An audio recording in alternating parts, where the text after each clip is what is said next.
হে everyone, আসসালামু আলাইকুম। এই গরমের হাত থেকে রেহাই পেতে আজ আমি আপনাদের সঙ্গে শেয়ার করব একটি দুর্দান্ত স্বাদের কাঁচা আমের শরবতের রেসিপি।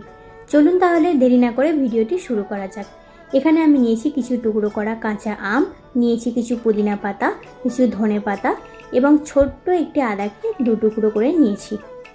এবার এর মধ্যে সামান্য কিছুটা জল দিয়ে মিশ্রণটিকে ভালোভাবে পেস্ট করে নেব। এবার এই মিশ্রণটি ভালোভাবে পেস্ট করে নেওয়ার পর একটি পাত্রে ঢেলে নেব, কারণ আপনারা যে যতটা পরিমাণ শরবত করতে চান সে ততটা পরিমাণই এই আমের পেস্টটা দিয়ে শরবত করবেন। এখানে আমি 2 গ্লাস শরবত করব, তাই এখানে আমি 2.5 কাপ মতন পানি দিয়েছি এবং 2 চা চামচ আমের পেস্ট দিয়েছি, আর দিয়েছি 2 চা চামচ চিনি ও সামান্য পরিমাণ কিছুটা লবণ। এখানে আপনারা চাইলে বিট লবণও অ্যাড করতে পারেন। যাই হোক, এবার এই মিশ্রণটিকে ভালোভাবে মিলিয়ে নেওয়ার পর এইবার এর মধ্যে দিয়ে দেবো 1 প্যাকেট জলজিরা। আর এই শরবতে জলজিরা দিতে কিন্তু একদমই ভুলবেন না, কারণ এই জলজিরা আপনার শরবতের স্বাদ আরও দ্বিগুণ করে তুলবে। আর এই শরবতের রেসিপিটি আপনাদের কেমন লাগলো আমাকে কমেন্টে অবশ্যই জানাবেন।